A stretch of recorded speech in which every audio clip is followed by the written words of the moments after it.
Olá, meus irmãos, irmã Carmen, Roberta, Leni, Lucimara, são os primeiros aí. Podem me confirmar se o áudio está saindo bem? Isaías Juninho. Não, pastor, não estou bravo não. Estou só me ajeitando aqui porque eu fiz umas mudanças na minha mesa aqui no escritório. Eu faço as minhas lives aqui do meu escritório improvisado. Não é bravo não. A paz do Senhor, irmã Carmen. Tá saindo bem o áudio aí? Tá tudo bem? Legal, Bárbara. Obrigado, viu? Lucas. Oi, Lucas. Tudo jóia?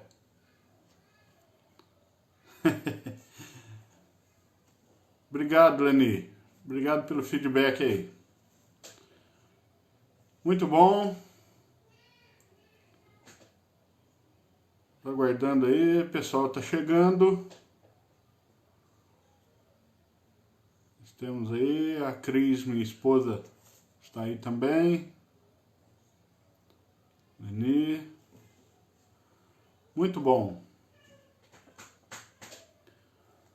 Vamos para mais uma live da nossa querida Igreja Batista Central, que amanhã completa mais um aninho. Amanhã, dia 22 de maio, aniversário da Igreja Batista Central de Três Corações.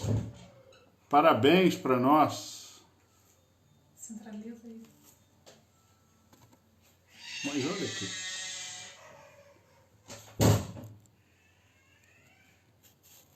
A Cris veio me dizer aqui que não está bem centralizado. Como é que tá agora aí? Agora tá melhor? Na imagem que aparece para mim aqui, eu estava bem no centro aqui da imagem, né? Luiz Henrique, tudo jóia, Luiz Henrique? Como é que tá aí em Cambuquira? Você tá em Cambuquira? Pastor Wander Isis, irmã Geralda. Muito bem. Amanhã, aniversário da Igreja Batista Central. Amanhã vamos aí para 21 anos. Vamos passar a nossa maioridade. Está jovem ainda, né, Bárbara? Nossa igreja é uma igreja jovem. Isso é muito bom. Ana Cláudia, tudo bem, Ana Cláudia?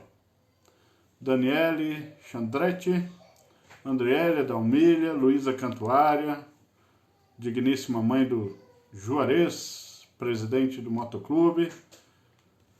Muito bem. Meus queridos, vamos orar? Vamos orar para a gente começar? Senhor Santo e bendito, glorificado seja o Teu nome. Muito obrigado, Senhor Deus, em nome de Jesus, pela bênção da vida, pela graça da salvação, pela existência e excelência da Escritura e pela maneira tão carinhosa como o Senhor tem cuidado de cada um de nós e de todo o Teu povo em toda a terra. Senhor Deus, mais uma vez suplicamos a Ti que a Tua presença dignifique este nosso esforço, este nosso momento, e que cada coração, cada mente, onde quer que esteja, nos acompanhando, nos ouvindo, participando, receba a Tua bênção, receba, ó Deus, o Teu agir, pela instrumentalidade da Tua palavra refletida nesse momento que passaremos juntos. Sê com cada um de nós, nós te pedimos em nome de Jesus. Amém. Muito bem. Glória a Deus, 21 anos, Adalmília. É isso aí, estamos indo para 21 anos amanhã. Aliás, amanhã há um culto especial que vai acontecer em celebração pelos nossos 21 anos como igreja organizada.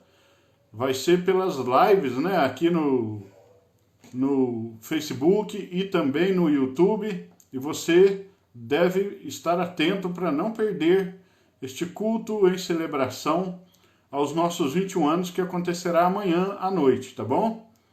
Diego, Tina, tudo bem? Shirley, paz, que Deus abençoe vocês, que Deus abençoe a nossa live. Hoje, nesse momento juntos aqui, gente, a minha intenção é compartilhar com vocês algo sobre os 10 mandamentos. Por isso, o nosso texto vai ser o texto de Êxodo, capítulo 20, que é o texto clássico dos 10 mandamentos. Estes 10 mandamentos são repetidos em Deuteronômio, mas nós vamos usar o texto de Êxodo, capítulo 20. Maria Antônia, seja bem-vinda. Eliana, Luciana Maronjo Lima, seja bem-vinda. A paz do Senhor. Nosso texto, então, é Êxodo, livro do Êxodo, segundo livro do Pentateuco, capítulo 20, a partir do verso 1, e nós vamos até o verso 17. Joia? Rafael Chagas. Oi, Rafael, tudo bem? Como você está? A paz do Senhor. Dora Cantuária, a paz. Então vamos ler o texto. Êxodo capítulo 20, a partir do verso 1. Diz assim a Escritura: Então falou Deus todas estas palavras: Eu sou o Senhor, teu Deus, que te tirei da terra do Egito, da casa da servidão. Não terás outros deuses diante de mim. Não farás para ti imagem de escultura, nem semelhança alguma do que há em cima nos céus, nem embaixo na terra, nem nas águas debaixo da terra. Não as adorarás, nem lhe darás culto, porque eu sou o Senhor teu Deus, Deus zeloso, que visito a iniquidade dos pais nos filhos, até a 3ª e 4ª geração daqueles que me aborrecem. E faço misericórdia até 1000 gerações daqueles que me amam e guardam os meus mandamentos. Não tomarás o nome do Senhor teu Deus em vão, porque o Senhor não terá por inocente o que tomar o seu nome em vão. Lembra-te do dia de sábado para o santificar. 6 dias trabalharás e farás toda a tua obra, mas o 7º dia é o sábado do Senhor, teu Deus. Não farás nenhum trabalho, nem tu, nem o teu filho, nem a tua filha, nem o teu servo, nem a tua serva, nem o teu animal, nem o forasteiro nas tuas portas para dentro. Porque em 6 dias fez o Senhor os céus e a terra, o mar e tudo que neles há. E ao 7º dia descansou. Por isso o Senhor abençoou o dia de sábado e o santificou. Honra teu pai e tua mãe, para que se prolonguem os teus dias na terra que o Senhor teu Deus te dá. Não matarás, não adulterarás, não furtarás, não dirás falso testemunho contra o teu próximo, não cobiçarás a casa do teu próximo, não cobiçarás a mulher do teu próximo, nem o seu servo, nem a sua serva, nem o seu boi, nem o seu jumento, nem coisa alguma que pertença ao teu próximo. Este, então, é o texto do famoso Decálogo, como é chamado, o texto dos 10 mandamentos. Então, alguns mandamentos vêm com alguma nota, né? Deus dando algum tipo de fundamento ou explicação para esse mandamento, e os outros são mandamentos dados diretamente, mas são 10, por isso é chamado de Decálogo, né? Os 10 mandamentos, as 10 palavras de Deus. E esses 10 mandamentos, eles resumem muito do que nós poderíamos chamar de teologia e ética de Deus, né? Divinos. Esses 10 mandamentos são o coração de toda a lei do Antigo Testamento, e Jesus também os aglutina. Jesus pega os 10 mandamentos, os aglutina em dois grandes mandamentos, que é amarás ao Senhor teu Deus de todo o teu coração, de toda a tua alma, todo o teu entendimento e com todas as tuas forças, e amarás ao teu próximo como a ti mesmo. Os 10 podem ser condensados nesses dois que Jesus sacou também da lei de Levítico e de Deuteronômio. Mas aqui nós temos os 10 mandamentos como o coração da lei, os princípios fundamentais, principais, mais importantes de toda a lei do Antigo Testamento, que por sua vez são também ainda válidos no Novo Testamento, porque Jesus os trouxe para o Novo Testamento, para a Nova Aliança, fazendo as corretas aplicações desses 10 mandamentos.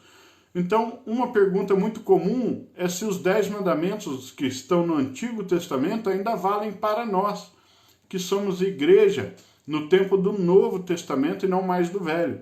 Sim, os princípios dos 10 mandamentos ainda estão em vigor e nunca deixarão de estar. Os princípios dos 10 mandamentos são válidos para a igreja. A igreja está submetida aos 10 mandamentos também. Bom, com a salvaguarda da questão do sábado, que precisa ser bem compreendida à luz do Novo Testamento, mas o princípio ainda está válido também. Bom, eu queria falar, eu chamei essa live de Os 10 Mandamentos, Teologia e Ética, porque eu quero mostrar que os 10 mandamentos são divididos em dois grupos, né? Os 4 primeiros mandamentos se referem à nossa relação com Deus. Os outros 6 se referem à relação entre os homens, de um para com o outro, entre nós seres humanos. Então, esses dois grupos de mandamento, os primeiros que são na relação nossa com Deus, e os outros 6 que são na nossa relação com o próximo, eles mostram para a gente que nessa relação com Deus nós temos os princípios mais fundamentais da teologia, da nossa relação com Deus, da nossa ideia, concepção, fé e entendimento sobre quem é Deus e como devemos nos relacionar com Ele. E isso é, em outras palavras, teologia. E os 6 últimos mandamentos que tratam da questão do nosso relacionamento com o próximo, eles revelam para a gente, não só teologia, revelam isso também, mas principalmente a ética das nossas relações humanas. Então, eu chamei essa live de 10 mandamentos, teologia e ética por isso. E eu quero dar uma passada rápida por esses 2 grupos dos 10 mandamentos, para a gente ver quais são esses princípios mais fundamentais e no que eles se aplicam na nossa vida, né?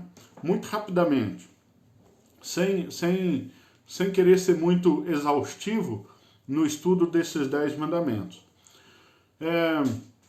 Os 4 primeiros mandamentos, que se referem à nossa relação com Deus, eles são aquilo que há de mais importante para Deus na nossa relação com Ele. A gente precisa lembrar que os 10 mandamentos não são uma expressão do homem para Deus, mas de Deus para o homem. É o que Deus determinou na nossa relação com Ele. Não é como nós gostaríamos que fosse, como nós desejaríamos que fosse, mas como Deus deseja que seja.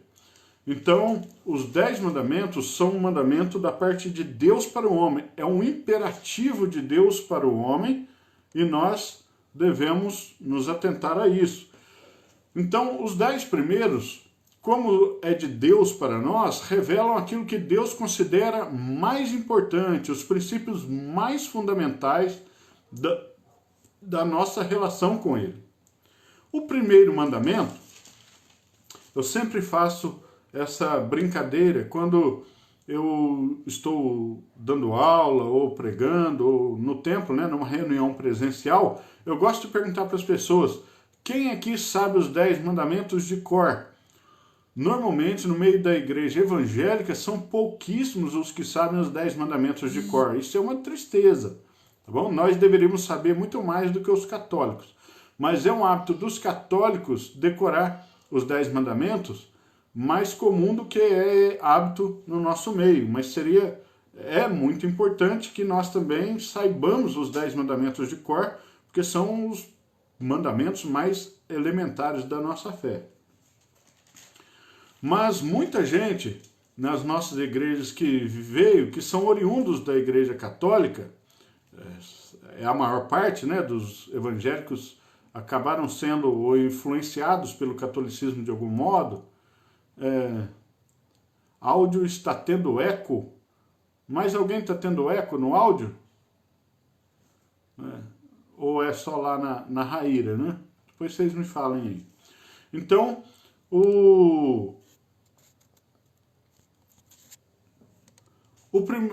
quando eu pergunto lá os 10 mandamentos, muitos que vieram do catolicismo falam aquilo que foi decorado no catecismo e erram o primeiro mandamento, né? O primeiro mandamento, muitos vão dizer lá, amar a Deus sobre todas as coisas, o que está correto, não é errado falar isso, amar a Deus sobre todas as coisas, está certo, mas não é esse o primeiro mandamento.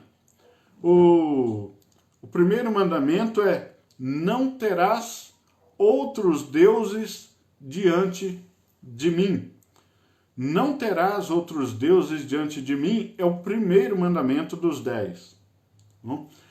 Como Deus está aqui falando a Moisés, passando os 10 mandamentos, que são aquilo principal, né? Aquele coração da relação com Deus, e a primeira coisa que Deus se preocupa em dizer é isso, significa que isso é a coisa mais fundamental, mais importante quando Deus sonda o coração de um ser humano.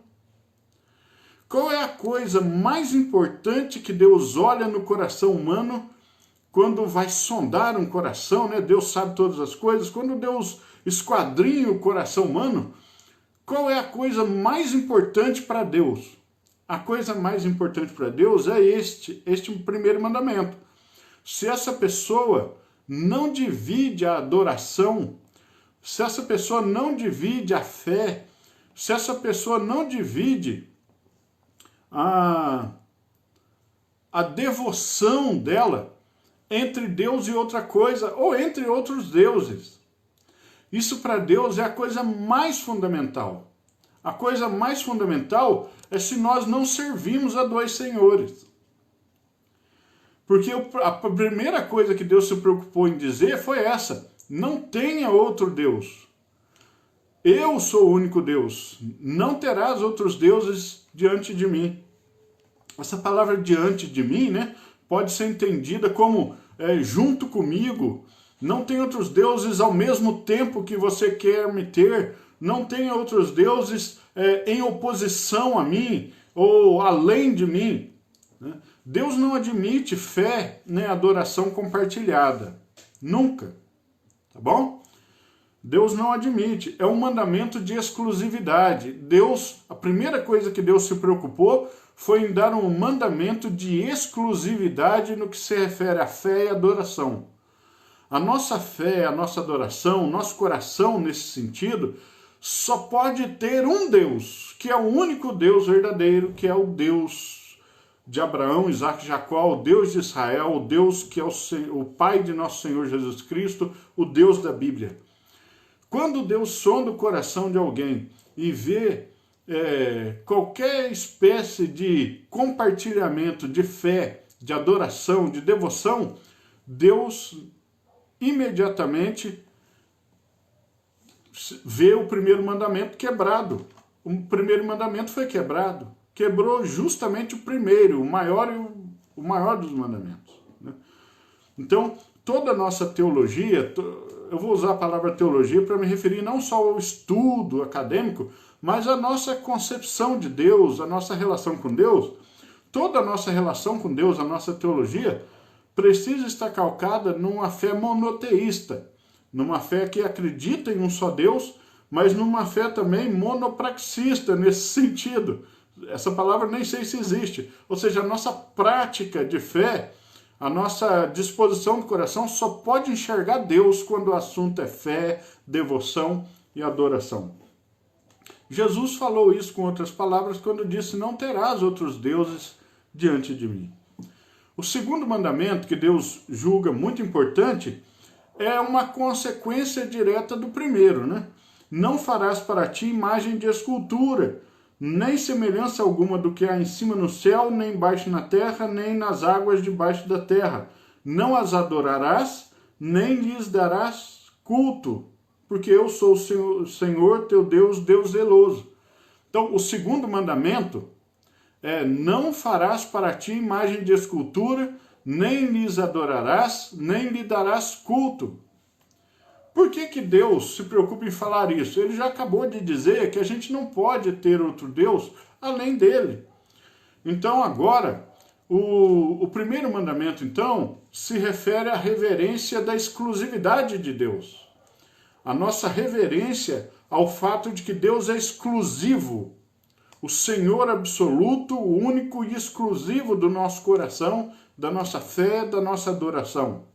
O segundo mandamento é uma reverência à espiritualidade de Deus. Jesus ensinou para a gente que Deus é espírito. E sendo Deus espírito, toda vez que o ser humano tenta representá-lo em alguma forma de algo criado, qualquer forma, por isso que ele disse aqui nem do que há em cima no céu, nem na terra, nem nas águas debaixo da terra, ou seja, em qualquer parte da criação, não existe nenhuma forma que seja digna de representar Deus. Até mesmo nós, seres humanos, que fomos criados à imagem e semelhança de Deus, e apesar de Deus ter assumido a forma humana em Jesus, né, na encarnação de Jesus, nem a forma humana é apta e suficiente para representar Deus, a não ser o corpo de Jesus, né? A não ser o Cristo encarnado. Mas toda vez que nós construímos imagens, que nós representamos Deus numa forma de algo criado, Deus não gosta disso, porque isso macula o fato de que ele é um ser espiritual, e isso também nos induz à idolatria. Então o segundo mandamento é uma reverência à espiritualidade e à perfeição de Deus. Qualquer coisa criada é imperfeita para representar Deus. Isso não significa também que seja um pecado, por exemplo, um ator representar Jesus num filme, ou um irmão representar Jesus numa peça de teatro da igreja, ou alguém pintar um quadro sobre Jesus, não. Isso não tem problema, porque o Cristo encarnou, né? Não tem problema a gente representá-lo em forma humana, porque ele assumiu a forma humana, apesar da gente não saber exatamente como ele era. Mas quando tentamos representar imagens, não farás para ti imagem de escultura, não é qualquer imagem de escultura também, não é escultura igual o Michelangelo fez lá, Pietà, fez Davi, né? Grandes esculturas, não é isso. É a imagem de escultura que represente Deus na sua espiritualidade suprema. Isso é pecado, né? Porque isso macula, isso diminui a perfeição e a espiritualidade de Deus. O terceiro mandamento: não tomarás o nome do Senhor teu Deus em vão. Esse terceiro mandamento é uma reverência ao nome de Deus. Então o primeiro é uma reverência à exclusividade de Deus, o segundo é uma reverência à perfeição e à espiritualidade de Deus, o terceiro é uma reverência ao nome de Deus. Porque o nome, principalmente na cultura oriental, e principalmente na cultura oriental antiga, o nome é a identidade de alguém. Imagine só nessa época que ninguém tinha carteira de identidade, número. A identidade não era um número. Para nós aqui no Brasil, a sua identidade é um número, é um código, é um CPF, alguma coisa assim. A identidade de alguém no Oriente Antigo é o nome. Eles não tinham um documento para mostrar, eles tinham um nome. Então essa ideia do nome é a identidade de alguém. Quem não tem nome não tem identidade. Você não concorda? Quem não tem nome não tem identidade. Quem não tem nome pode até saber o que é, mas não sabe quem é. Uma coisa é você saber o que você é, ser humano, outra coisa é você saber quem você é, qual ser humano você é. É a mesma coisa. Deus se preocupou com isso. Deus disse, não tomarás o nome do Senhor teu Deus em vão, é porque é uma reverência à identidade de Deus, ao nome de Deus. O nome de Deus é uma referência a quem Ele é. Então a gente não pode tratar a identidade de Deus, quem Ele é, porque o nome representa quem é. Se eu tomo o nome de Deus em vão, se eu uso o nome de Deus para fazer brincadeiras, eu estou brincando com a identidade de Deus. E isso não pode acontecer de maneira nenhuma, porque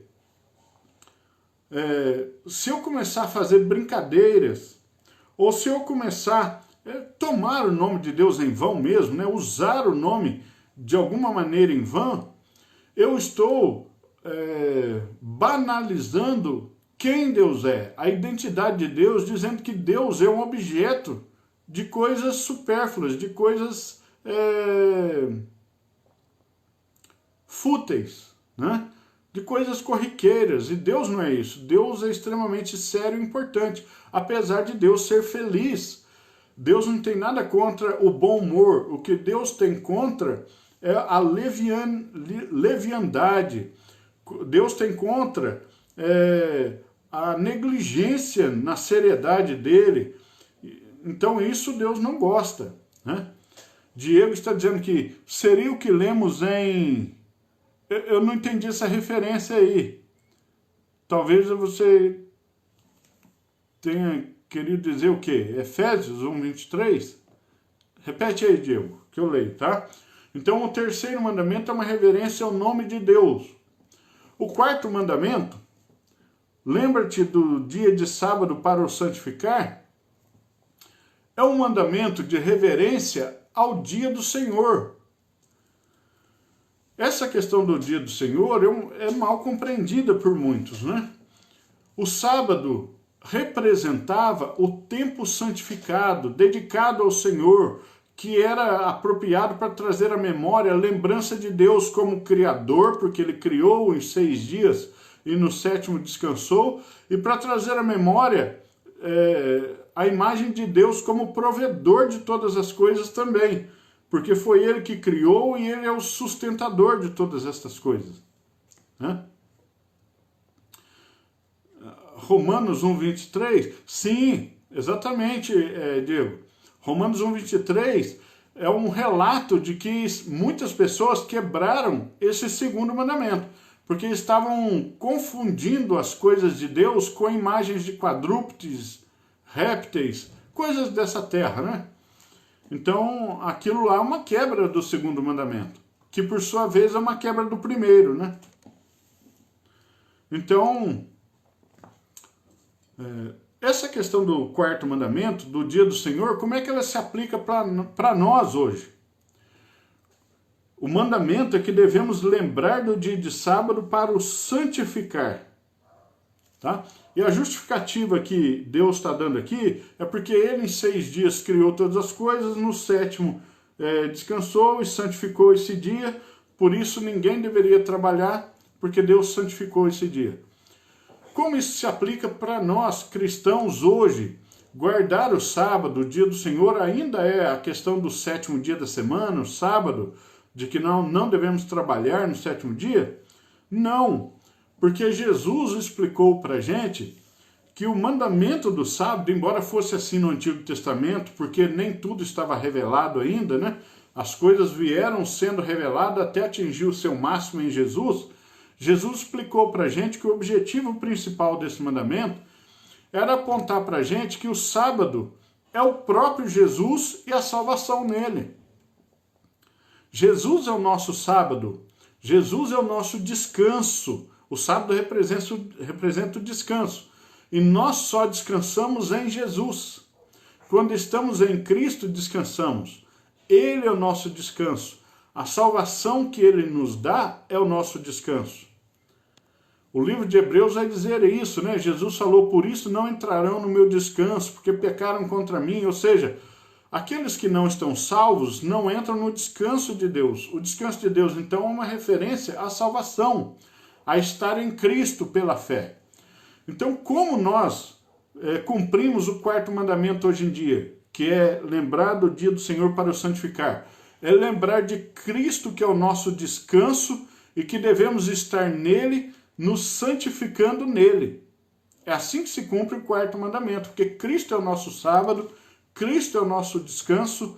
Quando estamos em Cristo, estamos no sábado, porque estamos no descanso de Deus, que é a salvação que há em Jesus. Então, esses 4 mandamentos são mandamentos da nossa, os principais colunas, as principais colunas da nossa fé, da nossa teologia, né? A reverência à exclusividade de Deus, a reverência à espiritualidade e perfeição de Deus, a reverência ao nome, à identidade de Deus e a reverência à salvação que Deus nos dá, ao dia do Senhor, que é a salvação em Jesus, são as coisas principais. Então aqui já dá uma reflexão, como estamos vivendo, né? A nossa fé, a nossa adoração é exclusiva a Deus? Deus, se sondar o nosso coração, vai encontrar a gente cocheando entre 2 deuses, entre 2 senhores? Vai achar o nosso coração idolatrando, né, alguma coisa no lugar de Deus? Como está a nossa relação com a espiritualidade de Deus? Esse é um problema que os evangélicos têm pouco no sentido de imagem de culto, né? Só que os evangélicos não escapam da questão de imagem no sentido simbólico. Ainda tem muita gente que adora imagem, não a escultura igual aos católicos, mas que adora amuletos. Diego está lembrando de Colossenses 2,16, exatamente, que adora coisas. Às vezes não é imagem de Maria, santos, Deus, anjo, mas adora coisas. Atribui poder a colares, atribui poder a óleo, atribui poder a coisas que não são Deus. Isso também é quebrar o 2º mandamento das imagens, tá bom? Porque imagem é aquilo que representa num formato.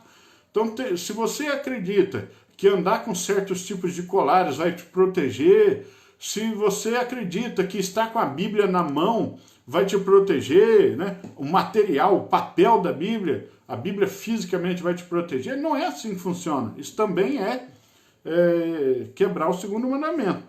O 3º mandamento do nome de Deus, como é que temos vivido, né?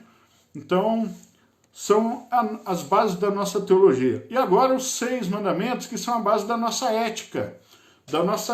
A ética é aquele conjunto de valores que deve reger a nossa vida, nas nossas relações, nas nossas decisões. Então, a nossa ética tem que vir pautada na ética de Deus. E a ética de Deus julga como principal 6 coisas. Primeiro, a honra aos pais. Para Deus, nas relações entre os seres humanos, a coisa principal é honrar aos pais. Né? Que coisa bonita de Deus cuidar dos pais nesse sentido. Honra teu pai e tua mãe.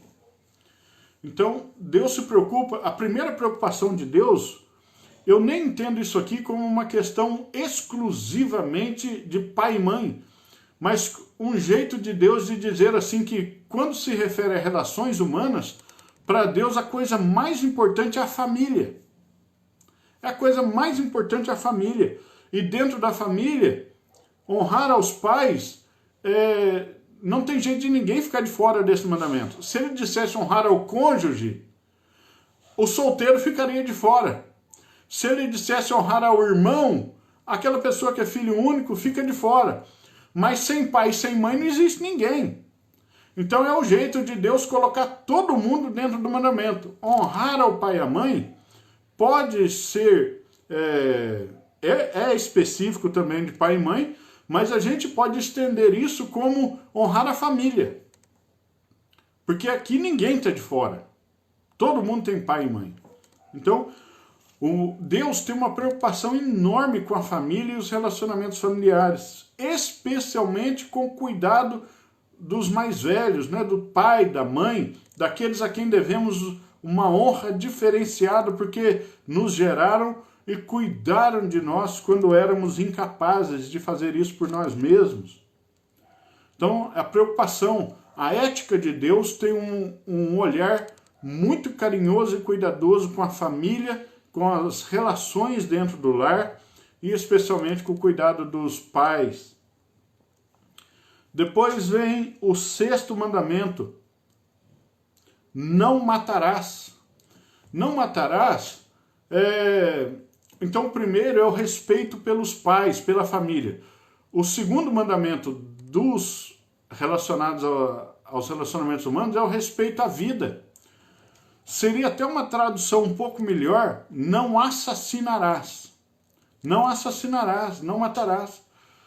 Porque a santidade e a dignidade da vida humana vem reforçar a lembrança de que nós, seres humanos, somos feitos à imagem e semelhança do Senhor.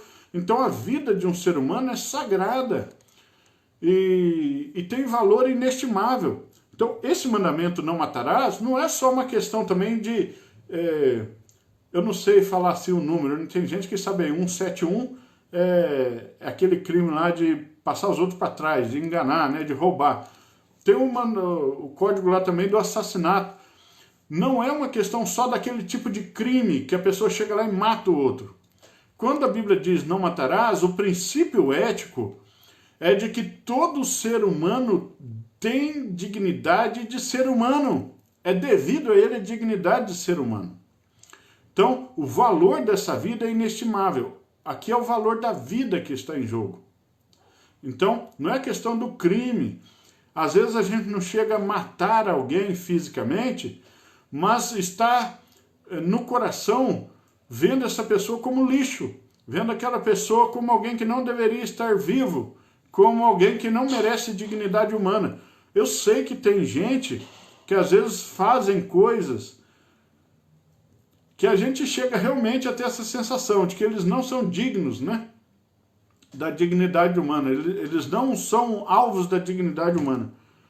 Tem gente que realmente chega perto. Tem gente que foram tão terríveis, ou são tão terríveis, que o nosso coração, humanamente falando, descartaria sem pensar. Mas a Bíblia nos leva a ver todo ser humano como objeto de dignidade. Por isso não matarás, está aí, né? Falando da dignidade da vida humana. Então, respeito pelos pais, respeito à vida e à dignidade humana.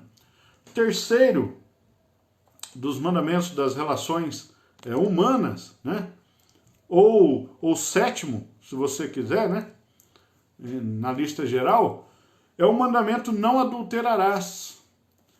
Não adulterarás também é um mandamento que a gente às vezes entende ele como específico da questão do casamento, né?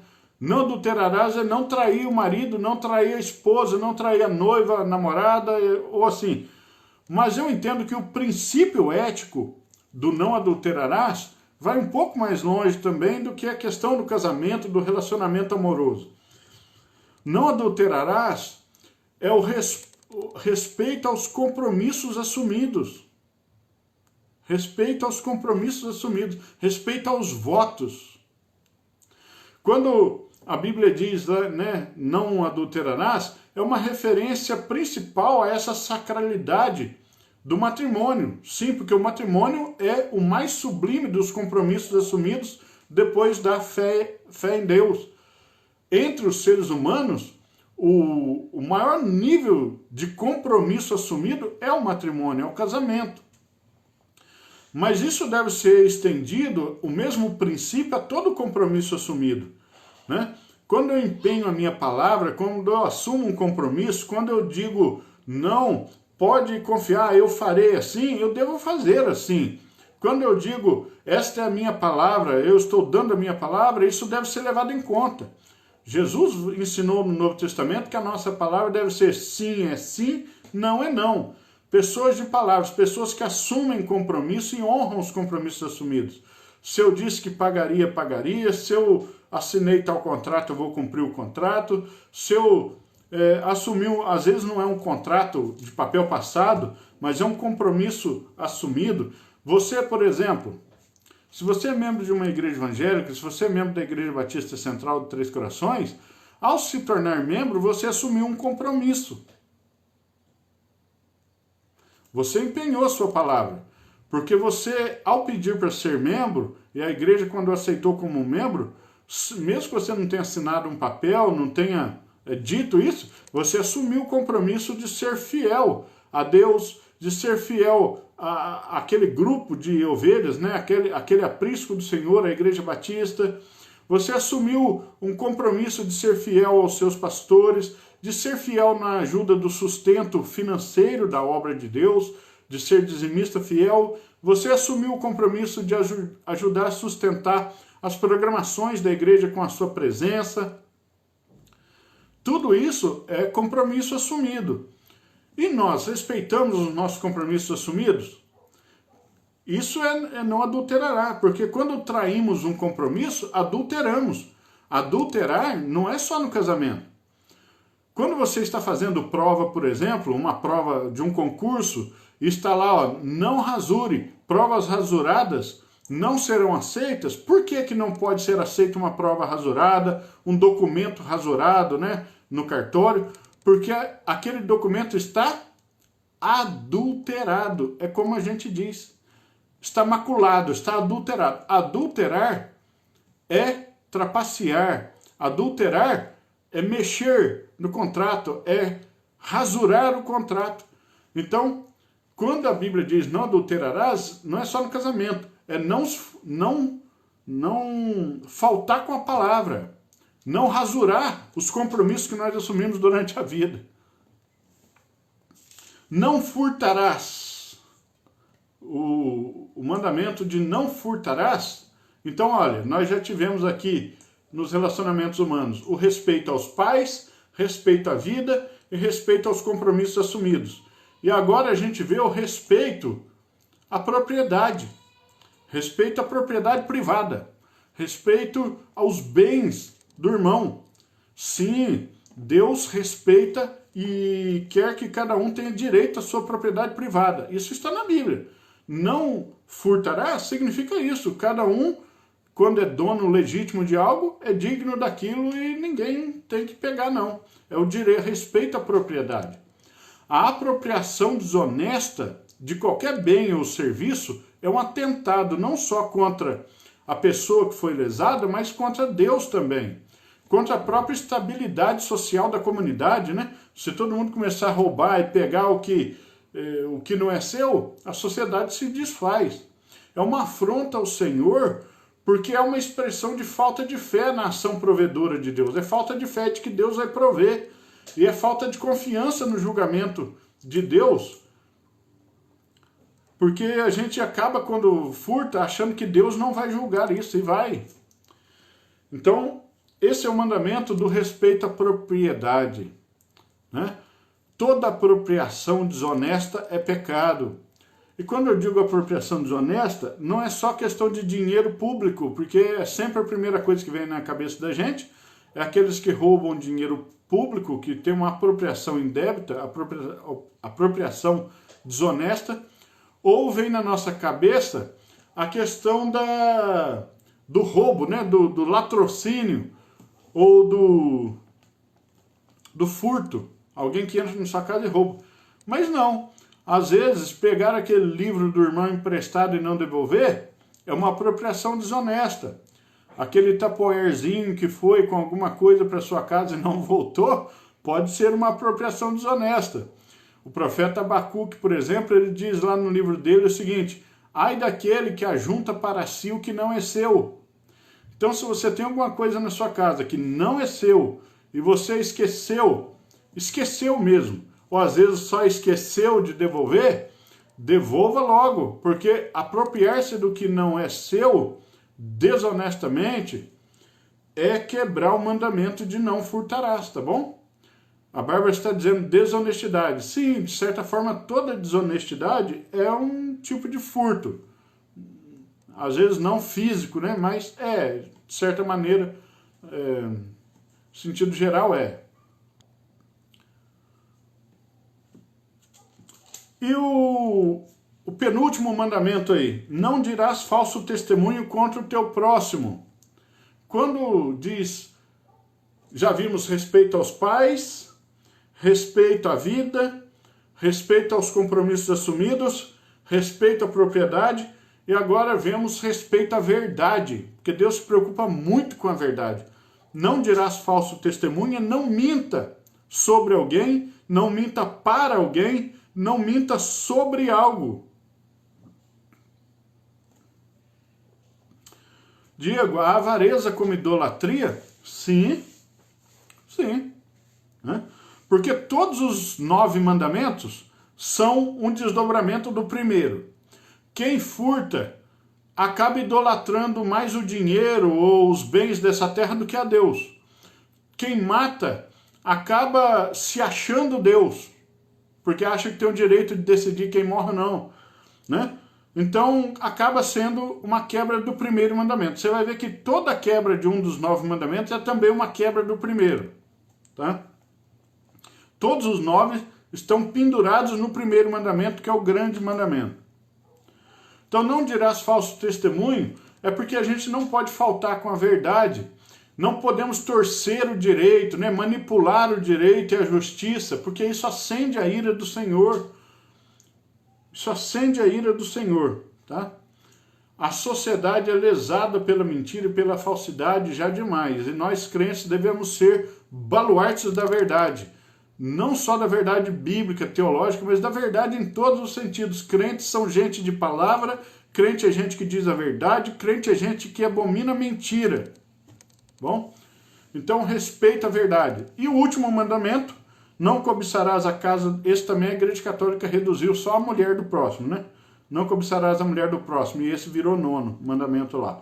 Mas esse é o 10º mandamento que diz, não cobiçarás a casa do teu próximo, nem a mulher do teu próximo, nem o servo, nem a serva, nem o boi, nem o jumento, nem coisa alguma que pertença ao seu próximo.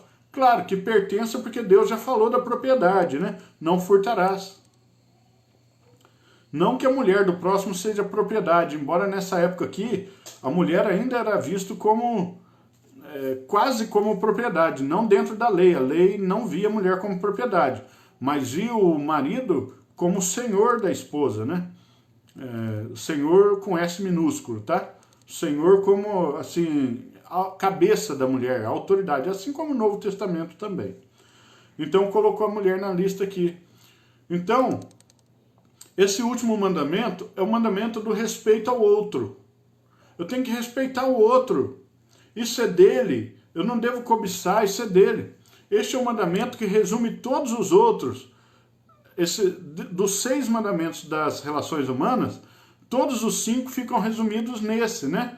Nesse último. Porque esse é um mandamento, serve para lembrar que nenhum dos outros 9 mandamentos dizem respeito apenas aos atos exteriores, mas as atitudes e intenções do coração estão inclusas.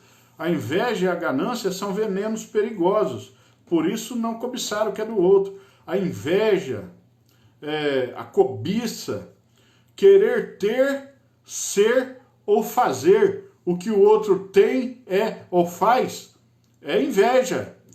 Não se inspirar em alguém, tomar como exemplo é uma coisa boa, quando o exemplo é bom, né?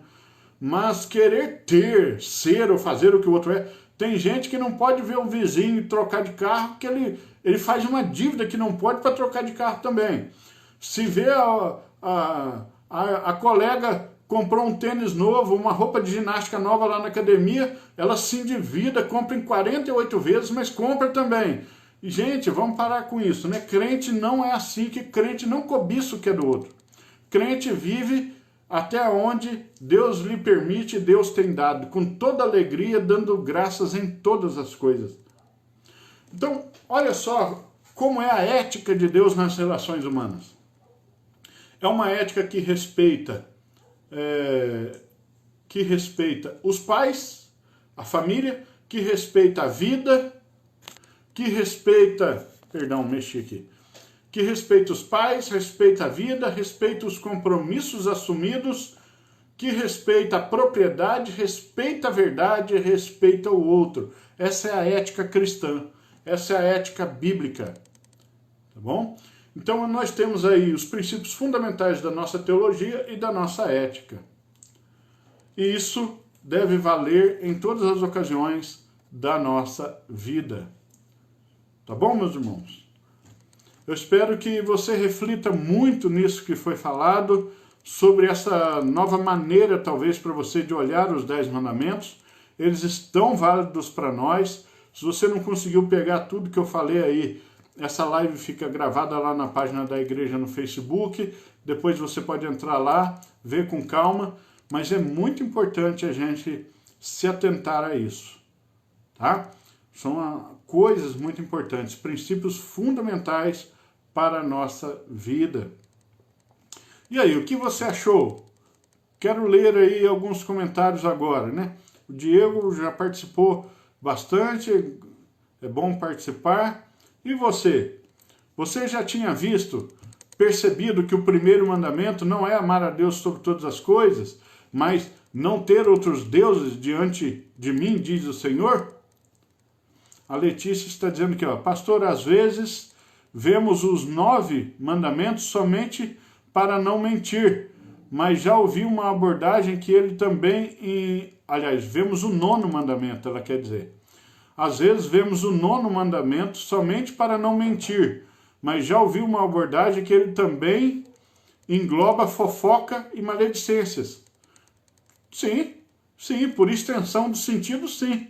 Não dirás falso testemunho, fofoca é uma maneira de testemunhar falsamente, né? A maledicência também, ficar aí emprestando a nossa língua, e maledicência não existe sem ter quem ouve, né? Maldito, maledizer, é aquele que fala, mas sempre tem alguém que ouve também. Então o crente não pode nem prestar sua língua para maldizer, e nem o seu ouvido para ouvir quem maldiz. Né? Não só maldição no sentido religioso, mas ficar emprestando ouvido para fofoca e fazendo fofoca também não. Fábio Genesini está dizendo que gostou. Zilma, maravilha. Roberto, estudo abençoado. Valéria, glória a Deus pelo entendimento e que possamos estar vigilantes como cristãos fiéis aos mandamentos de Deus. Amém, que assim seja. Irmã Geralda, foi ótimo, aprendi muito. Muito bom. Né? Então, meu apelo a você, guarde os 10 mandamentos, né? Não precisa guardar exatamente com todos os detalhes que estão lá, mas essas sentenças principais, os crentes precisam saber os 10 mandamentos para a gente não perdê-los de vista, sempre. Eles devem orientar toda a nossa vida. Bom? Vamos orar? Quero convidar você a orar nessa hora. Senhor, Deus de toda a terra, Deus Criador e Provedor, Deus único, a Ti nos dirigimos, movidos e impelidos pelo Espírito Santo e em nome, na representação de Jesus, pedindo ao Senhor, Deus, que este trecho da Escritura tão precioso, tão importante, tão maravilhoso como os 10 mandamentos, sejam fixados na nossa mente, no nosso coração e na nossa alma, de maneira que as nossas decisões, a nossa maneira de enxergar a vida, a nossa ética, reflita esses princípios o tempo todo, Senhor Deus. Que o Teu povo, os crentes, se tornem cada vez mais pessoas de palavra, pessoas de fibra moral, pessoas de ética ilibada, ética cristã aperfeiçoada, pessoas honestas, pessoas respeitosas, pessoas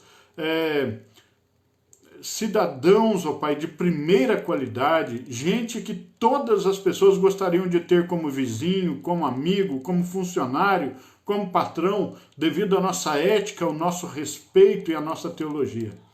Deus, em nome de Jesus, que estes princípios sejam selados no nosso coração para serem trazidos à memória em tempo oportuno. Em nome de Jesus, amém. Obrigado aí aos comentários de carinho, tá?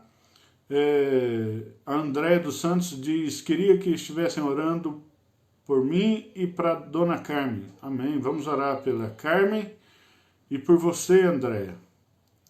Bem-aventurados os que guardam os mandamentos. A irmã Conceição está lembrando aqui. Sim, Jesus falou isso em João 14, 21, né? Aquele que tem os meus mandamentos e os guarda, esse é o que me ama.